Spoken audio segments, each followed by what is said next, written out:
Selamat siang Pak Sem. Siang, Pak Sem, di pertanyaan pertama dari kami adalah bagaimana menurut Pak Sem pemanfaatan aset-aset GPIB di seluruh Indonesia yang jumlahnya bukan ratusan miliar lagi tapi triliun.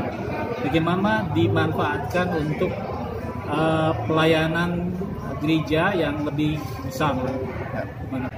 Kalau kami sendiri sih melihat bahwa aset-aset GPIB yang sangat banyak di 25 provinsi ini sebenarnya itu merupakan suatu investasi yang sebenarnya besar bagi GPIB. Cuma sekarang kalau kita tidak memanfaatkan, jadi akhirnya investasi mati namanya. Hal yang paling gampang yang harus dilakukan sekarang, jemaat-jemaat yang ada aset di situ segera berkoordinasi dengan GPIB. Apa yang harus dilakukan? Jadi harus ada orang yang berani untuk menerobos. Jadi aset itu mau diapain? Kalau kita nggak punya uang, ya otomatis ya kita juga harus mencari pihak ketiga.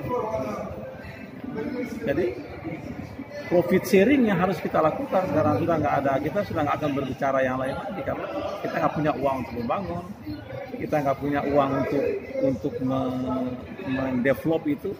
Ya kita perlu cari pihak ketiga yang bisa mendevelop itu sehingga aset kita itu bisa bernilai, bisa juga membawa hasil. Saya kemarin ini saya belajar, akhirnya harus belajar bisnis dari orang itu, tapi saya nggak akan bilang namanya. Tandanya memang sudah disewakan. Dia bilang sama saya begini, Pak, tanah saya itu nanti saya mau sewakan ke Bapak ya. Kenapa? Karena yang saya sewakan pertama nggak terlalu rame, jadi otomatis nilai value-nya tanah saya itu akan rendah.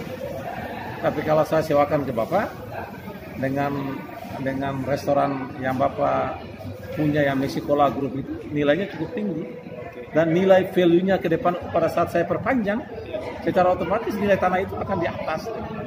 Ini saya belajar, jadi itu sebenarnya harus kita lakukan untuk GPIB ke depan. Oke, bekerja sama dengan MS, kemudian mencari pihak ketiga untuk membantu ya.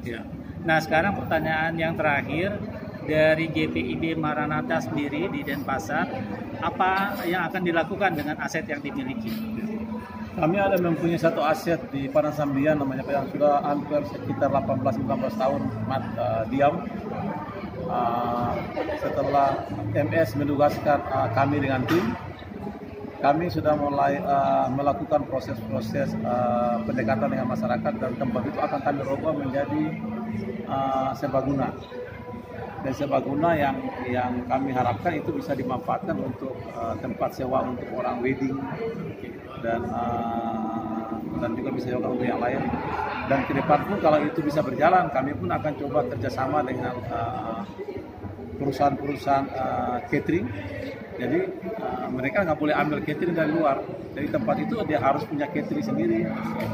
Kalau orang itu ambil catering dari luar, secara otomatis dia harus bayarnya lebih tinggi proses pembayaran. Jadi dia harus memanfaatkan catering yang ada di tempat tersebut. Dan kami juga bisa mempekerjakan juga karyawan-karyawan yang dari gereja. Itu misi kami ke depan, Pak. Dan kami harapkan mudah-mudahan tahun depan proses pembangunan atapnya di atap akan kami lakukan. Setelah itu proses tembok dan lain-lain kami akan segera selesaikan. Dan kami harapkan itu juga bisa menjadi